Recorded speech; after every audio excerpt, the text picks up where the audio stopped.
I'm Jim Reed. This is a page from my red clay diary.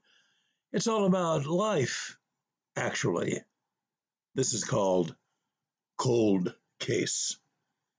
This happened a long time ago, but then didn't just about everything?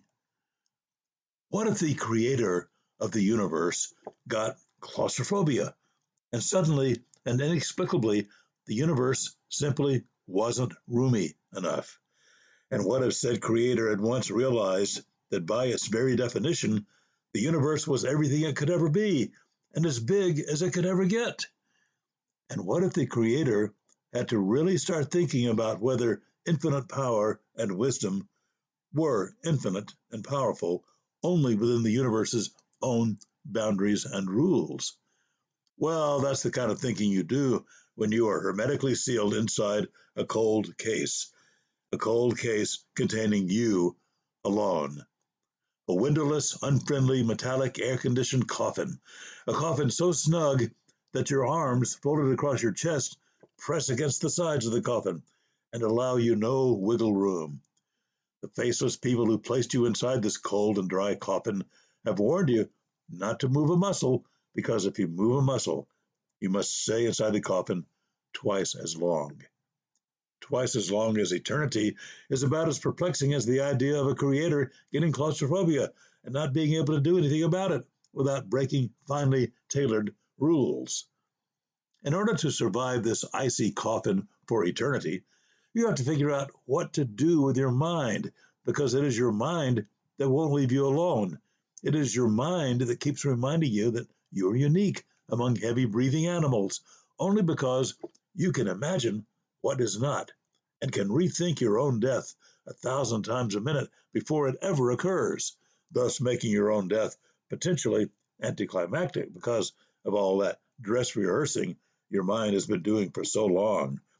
And even that isn't true, because you somehow know that no matter how many times you die before dying, you'll find death as fresh and as annoying and as terrifying when it finally comes as it has been all those years you've been rehearsing for it.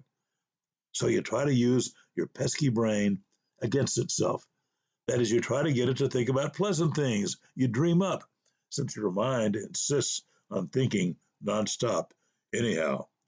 For at least 90 seconds, you get some relief because you call up the anecdote your big sister related to you just the day before all this started happening. Sister Barbara was lying there some months back, just like you are now, inside an air conditioned coffin, hermetically sealed against the staff members of the medical facility who were drinking paper cupped cokes and staring straight through you when you walked toward the coffin just a while ago. In the city where she was receiving her MRI, she was at least offered something I was not offered. She could have any kind of music she wanted to hear piped into the coffin as she lay there for a small eternity.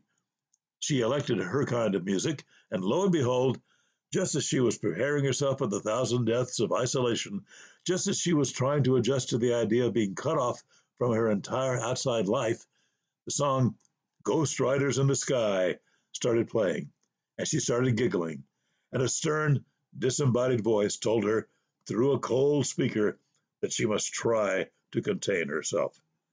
But she got through the experience.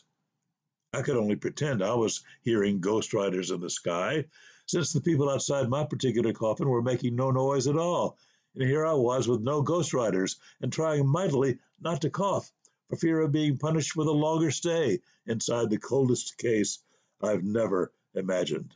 And you know, I was kind of beginning to identify with a claustrophobic creator who just got too big for the universe. Or did the universe get too small? The ending of this story is kind of pathetic, since I never did get out of that coffin, and the only comfort I have received from that experience is the knowledge that creators, too, can be trapped forever in a universe too small to contain all the kindnesses we can imagine.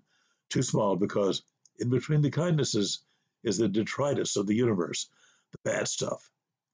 I just disregard the idea that all those leftover Ghost Riders are floating out there between the kindnesses.